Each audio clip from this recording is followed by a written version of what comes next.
Well, hello and welcome to Aim for More, a podcast where we talk about restoring your God-given identity and renewing your God-given purpose through authenticity, insight, and mindfulness. I am your host, Dr. Karen Vanderhoff, and welcome to our new adventure.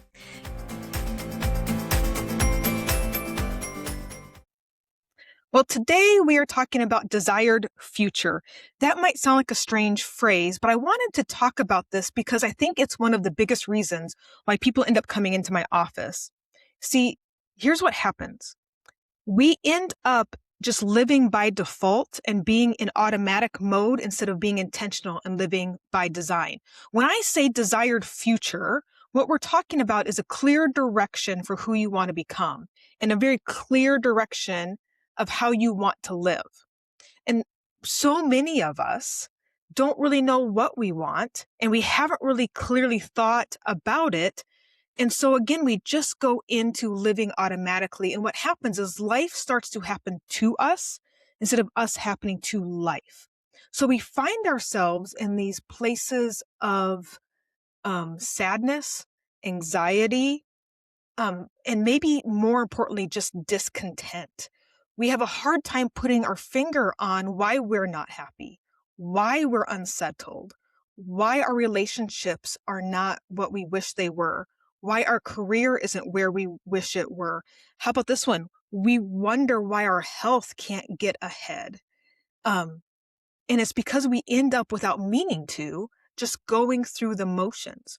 I've talked before about how one of the biggest jobs a counselor has, and I don't think it's just my job, by the way, I think it's all of our jobs to help one another do this. We can be great friends and do this very thing. It doesn't take training per se, is we have this picture of what we want, and then we have a reality.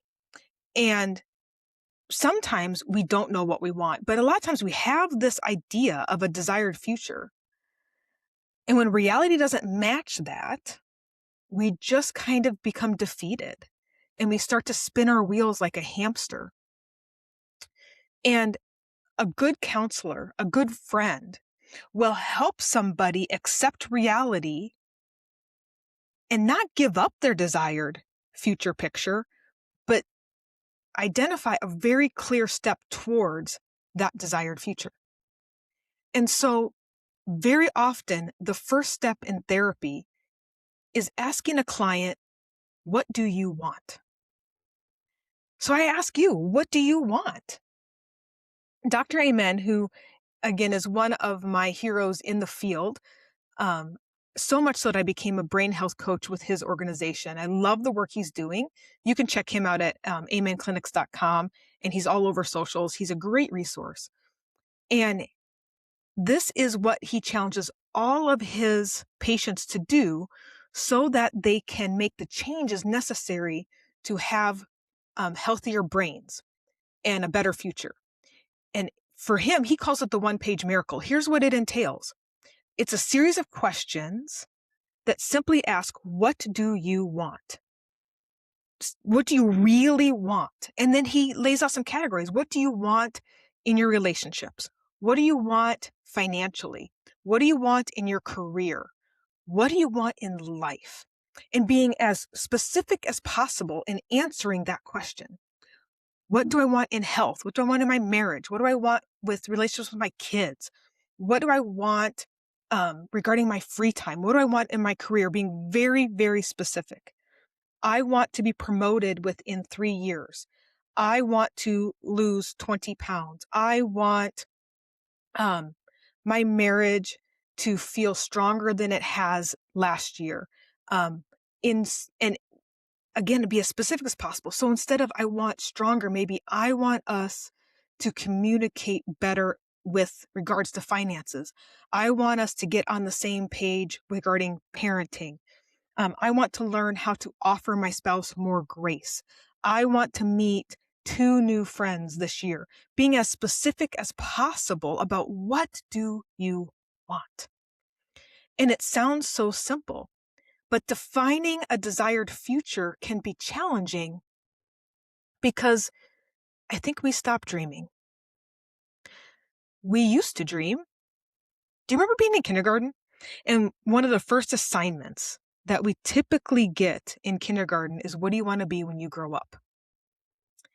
And we end up in careers that don't really match our dreams. Remember how many firefighters and doctors were mentioned back then?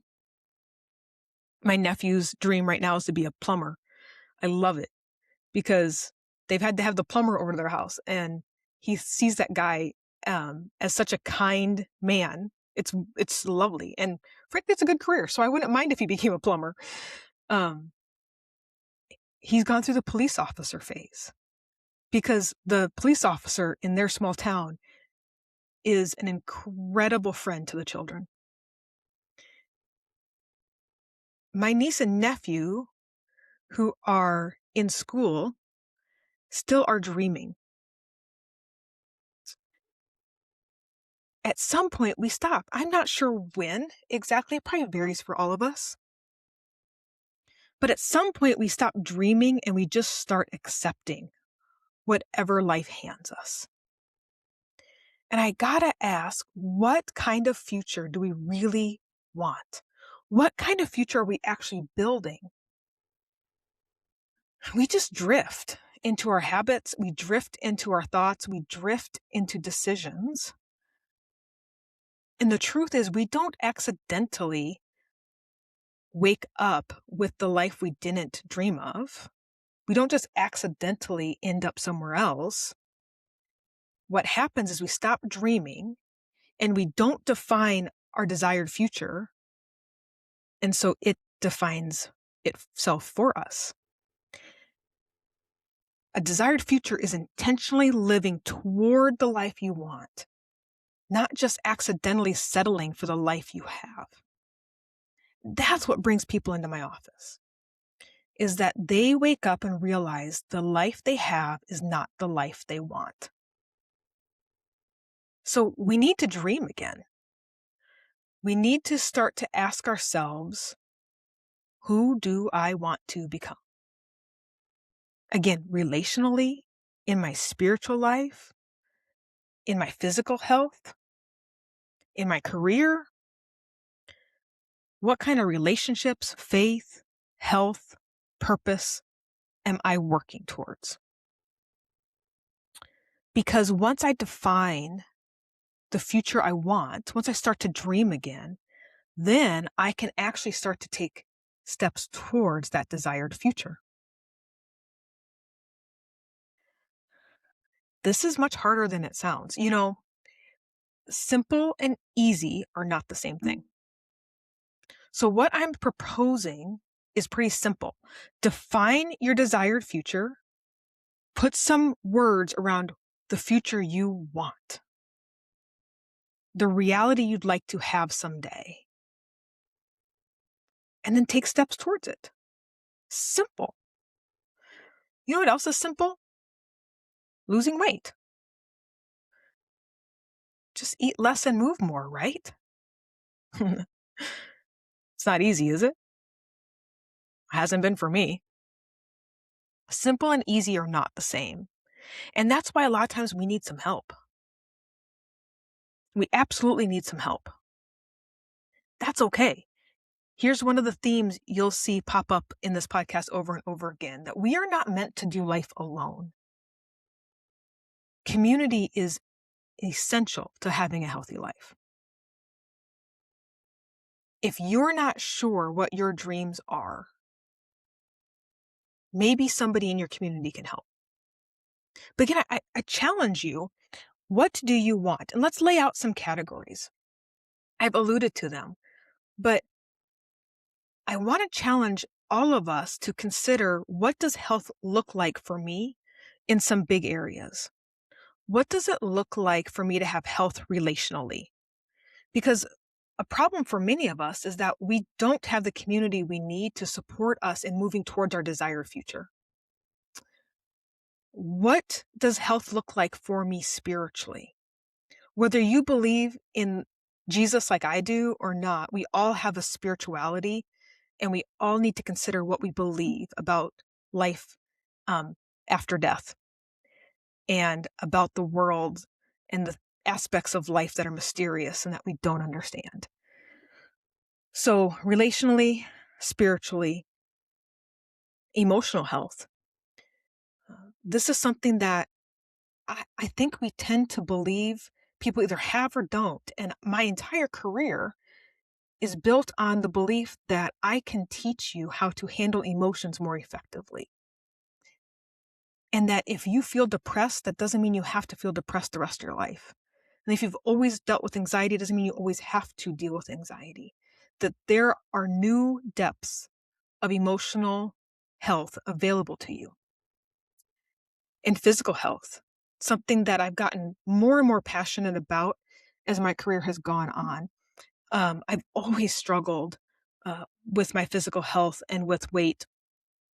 And so if you told me when I started my career as a psychologist that I would be talking to clients on a regular basis about nutrition and sleep and exercise, I would tell you you're crazy.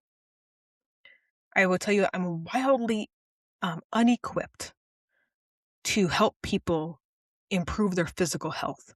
Because for me, there's been a lot of shame around an inability to eat as healthy as I'd like to, and to be a little lazy in physical activity. And I've never seen myself as somebody who could be physically healthy. But we can if we decide that it matters to us. We might need help.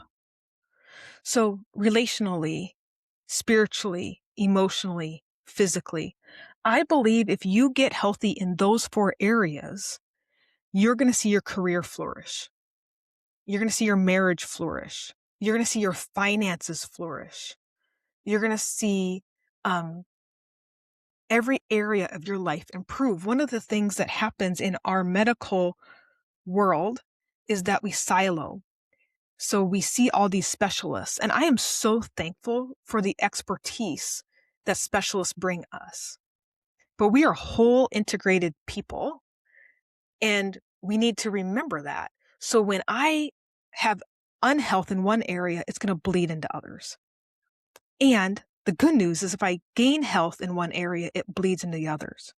So what is this desired future that we should start to define in those areas? Well, let me be clear about what it's not. I'm not talking about some fantasy. It needs to be realistic. Okay? I remember when I was in high school, a book came out that really challenged people in my community. I grew up in the evangelical world in the 90s. And this book was really challenging the idea that you had to pursue God's singular will for your life and figure it out. It was really refreshing for me because that's what Christian kids in that era were kind of being sold on, is that God's will for your life was some puzzle you had to solve. And this book kind of pushed back on that and said, hey, here are some principles to start to figure out what might be a good direction for you as you move towards college and a career. And one of the principles in that book was you have to be allowed to do it. What it meant by that was if you want to be a doctor, which at the time I did, and not the PH kind, like the actual MD kind who actually helps people, you have to actually be able to get into med school. And once you get into med school, you have to be able to get out of med school and pass your boards and complete your residencies. If you're not allowed to do it, it's not a good career choice for you, and it's probably not God's will. That became hugely important for me because part of my story is that I didn't do very well in my science classes my first year of college. I didn't do terrible in that I wasn't going to flunk out or anything. But the reality is a B student doesn't get into med school. And that's what I had become after having straight A's in high school. Something wasn't clicking for me. And the reality is what wasn't clicking is that I wasn't meant to be a medical doctor. And that's just fine. It took a lot of grieving at the time because my desired future was becoming a fantasy. The reality is, I was not going to get into med school. I wasn't going to be allowed to pursue that specific desired future. And I'm so grateful for my faculty advisor at the time. If I'm being honest, I don't even remember his name because I changed it the next year. But he pulled me into his office. Again, I was not a terrible student. I was getting B's. But he sat me down and said, Karen, I don't know if this major is for you. You have told me over and over again you want to be a medical doctor. And the reality is a B student doesn't get into med school. He said those exact words. And it maybe sounds cruel, but it was so kind. Because he saved me so much time. He saved me so much heartache later on. And yeah, I cried at the moment. And yeah, I was frustrated and angry and questioned everything for a while. But he's right. A B student doesn't get into med school. For the record, not that I need to defend myself, but when I switched my major the next year to something that would lead me to this career, I ended up getting straight A's. So he was right. When you get into a discipline that is healthy for you, where God has gifted you, you tend to flourish. So it's not fantasy. And it's also not perfection, because that part of my life story was by no means perfection. It sounds like it if that's all I told you, that I was getting B's and then I got A's and it was just easy peasy. And that's not true. Because I still had to figure out what to do as a sociology major. Because when I graduated with my bachelor's degree, frankly, I was kind of unemployable. So it wasn't perfection by any means. I still had to figure out exactly what that desired future looked like, step by step. And when I pivoted as a sophomore in college, it wasn't perfectly clear. So it's not fantasy, it's not perfection. What it is direction. It takes you through the next right step. You're not going to have the whole picture. You're going to have the next right step, direction, not perfection. As much as I can, I'm always going to bring us back to scripture. And God's word says that his word is a lamp unto our feet, a light unto our path. This verse frustrated me greatly when I was a young adult in high school and college, because I did not want a lamp at my feet. I didn't want a light on the path. I wanted a headlamp that illuminated everything. Because what that verse is saying is that God's going to give us the next step towards our desired future. He's not going to show us the whole journey, because he does want us to take steps of faith. So when we define our desired future, when we answer the question, who do I want to become? What do I want life to look like? What do I want my home to feel like? Grab the question that sparks your heart the most. Again, what kind of relationships, emotional health, spiritual health, physical health do I want? When we start to answer those questions, he's going to give us the next right step. He's going to give us a light at our feet, not a street light or a headlamp. And that can get frustrating. But he gives us direction, not perfection. He wants us to step out in faith. There are some roadblocks. And one of them is that because it requires a little bit of faith, we often have a whole lot of fear. And I see that all the time in my office. It's understandable. For one thing, it's just scary to come into this room. As lovely as I've decorated and as easy as I try to make it to come in, I recognize how scary it is to ask for help, any kind of help. But I'm going to keep coming back to the fact that we are not meant to do life alone. So we need to be authentic with our community. I'm also going to often reference my church and my pastor because they are one of my main communities. And my pastor is so wise. The church leaders I am so honored to sit under and learn from are part of helping me move towards my desired future. And one of the things my pastor has said is that we need a witness. I agree. We need people to be witnesses to our pain, to our suffering, and to our successes. We need witnesses to share our desired future so that they can become accountability partners. We need witnesses who can testify to when we stumble and encourage us, and can testify to when we succeed and celebrate us. Do you have witnesses in your life? If you don't, maybe this can be a place to start, but don't keep your community on the internet. Get out of your comfort zone, which is another roadblock. We just get so comfortable in our rhythms and our routines. And the reality is, if we do the same thing, we're always going to get the same results. I know it's cliche, but nothing changes if nothing changes. So, do you have a community who can witness for you?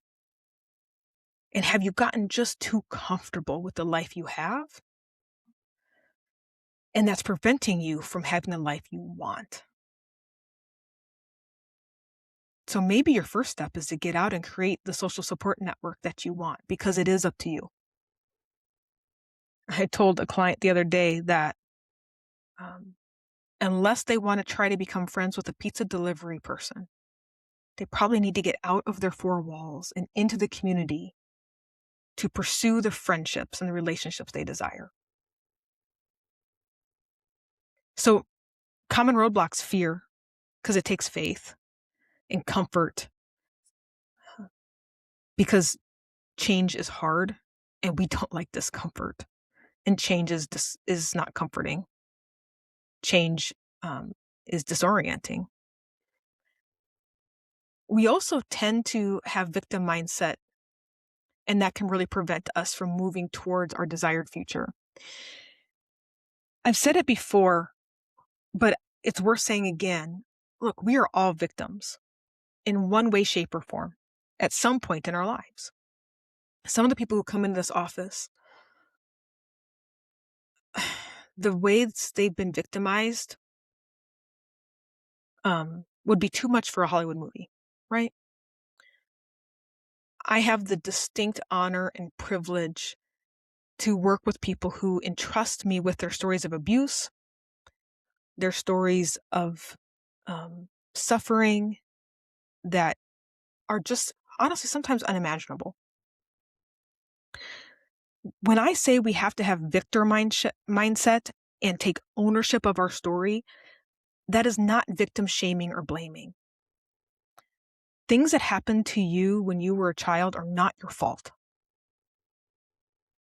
If you've been abused, cheated, manipulated, lied to, been in car accidents, experienced a cancer diagnosis, that is not your fault. It's not your fault. You're a victim. However, even though it's not your fault, it's still your responsibility to deal with. That's not fair. And yet life's not fair. I can't make it fair. So, in order to move towards a desired future, there has to be a level of ownership. We have to realize that the solution to the problem is in the mirror. Victim mindset feels comforting because it's not my fault, so I don't have to do anything. However, it keeps us where we are, because if it's not my fault and not my responsibility and I can't do anything, then I can't do anything. Oh my goodness, that's so powerless. That creates such hopelessness. The only answer to moving forward is ownership. What can I control? So one of the things we'll talk about a lot is I need to control the controllables, which means I can't control other people. I cannot control the outcome. I cannot control what's happened in the past, the old stuff. But what I can do is control me.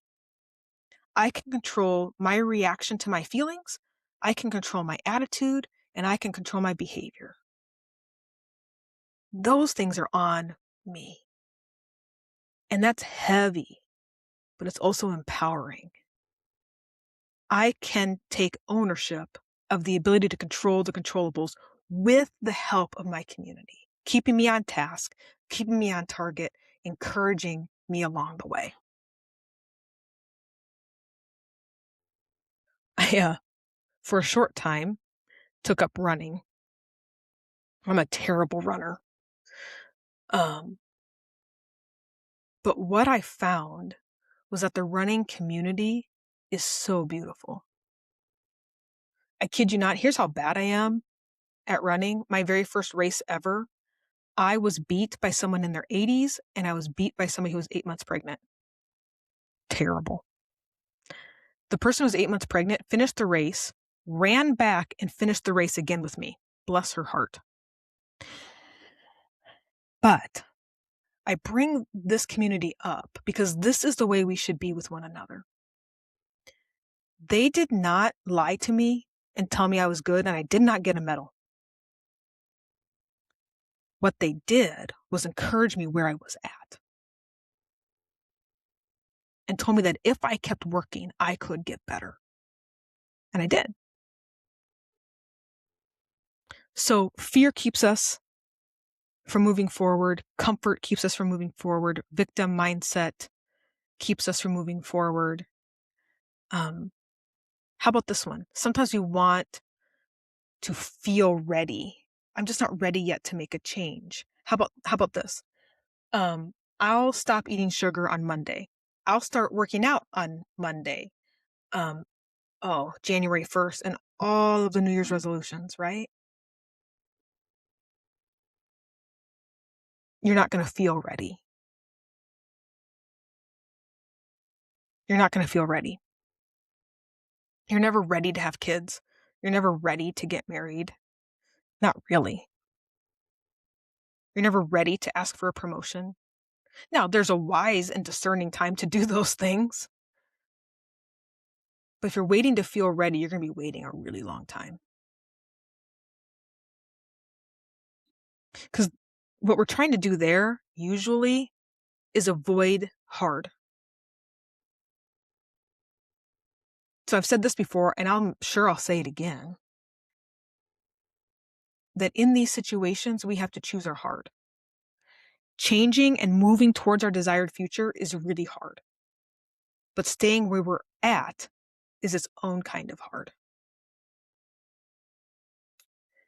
And here's a big challenge I see in my office, is that people come in to my office and they want immediate relief. And I want to provide that for them. I really, really do. But so often the future we desire really does take time. It takes consistent, persistent effort over time. If I want to get out of debt, I have to consistently and persistently live on a detailed budget where I spend much less than I make and be disciplined enough to take that extra and throw it at the debt. If I want to lose weight, I have to persistently and consistently eat well, move my body effectively,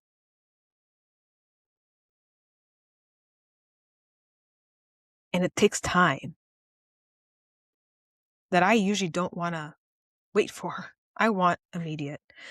I'm sure you've seen the cute little meme of the dog pounding on the scale with the caption, "Me after just one salad." I want to eat one salad, lose a bunch of weight, and go back to eating ice cream. It just doesn't work that way.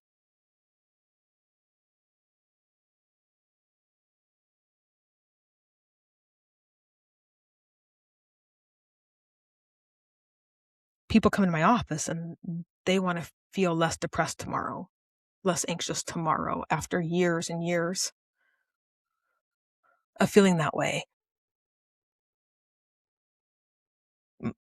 A lot of times people are on the brink of divorce and they want me to save their marriage in just a few sessions. And again, I want to too.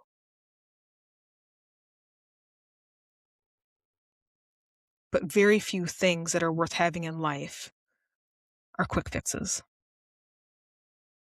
It almost always requires consistent, persistent effort in the same direction over time.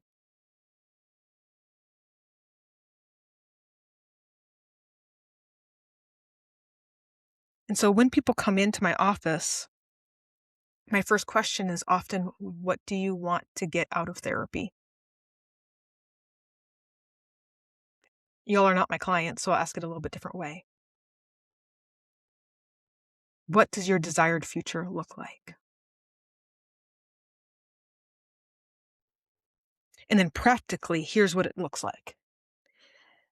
Once you fill out that picture, put some detail to it, would you be brave enough to consider dreaming in Technicolor again, like you were 6 or 7? When in kindergarten, at least I remember this assignment, not only was I asked, what did I want to be when I grew up, but I had an opportunity to draw.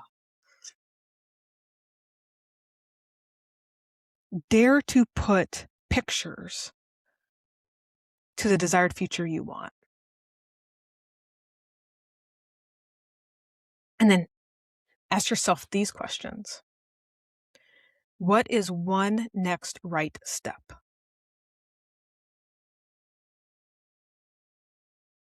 What is one thing within your control that's going to take you towards that desired future?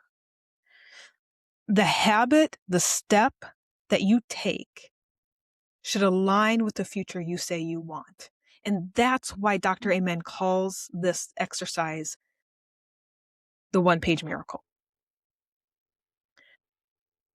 Because what it allows you to do, this level of specificity, that's a hard word to say, this level of detail, this level of intentionality allows you then to evaluate everything you do each and every day through the lens of your desired future, which ends up becoming a miracle for creating change in your life. If you say, for example, that you want to improve your brain health, something I think we should all want, now all of a sudden, if that becomes your desired future, I want a healthy brain. Now, every decision you make gets filtered through that desired future. So I'm not going to play tackle football. I know that's a sacred topic in small town Iowa and in many parts of this country. I know. I'm not going to play football because one hit could harm my brain and I want a healthy brain. If you really want to be a gangster, if you're a parent, you tell your kids you're not playing football. I know, come at me. It's okay. I really, really hope my nephews choose cross country and baseball. I really do. If I want and need to lose weight to be healthy, then every decision is funneled through, is this what my doctors asked me to do to be healthy or not? And no, I'm not talking about an eating disorder. Let me be clear. I'm talking about if I need to get healthier physically, I'm going to say no to the cupcakes in the office break room because they're not healthy for me. I'm going to say yes to water. I'm going to order a glass of tea instead of a beer at lunch because alcohol is not good for my brain. If I want to improve the community around me, I'm going to choose to join a small group at my local church and spend Wednesday night there instead of at the bar. I'm going to increase the caliber of people I'm around. I'm going to choose to get outside the four walls of my house and put myself out there, even if it's scary. Let's back up and make it even simpler. I've asked, what is one thing in my control that I can do to move towards my desired future? Of course, a lot of us deal with feelings of sadness and depression, anxiety. How about this? Can I go on one 30-minute walk every day? Can I switch from drinking Coke to drinking water? Can I go to bed an hour early? Little micro habits that move me towards my desired future. You see, big change comes from really small, consistent steps. You don't need the whole roadmap. In fact, I don't think God's going to give it to you. He's going to give you a light onto your feet. So we don't get the whole roadmap, but we do need direction. My challenge for you today, my action step for you today, is to start building the future you want intentionally by being authentically in community. Be authentic with yourself. Increase insight. And by living very mindfully, which is really about being intentional. Don't let life happen to you. Start happening to life. Start creating the life you want by defining your desired future and beginning to take small, consistent steps, one at a time. May we all start to live a little bit more intentionally, a little more mindfully, as we all aim for more.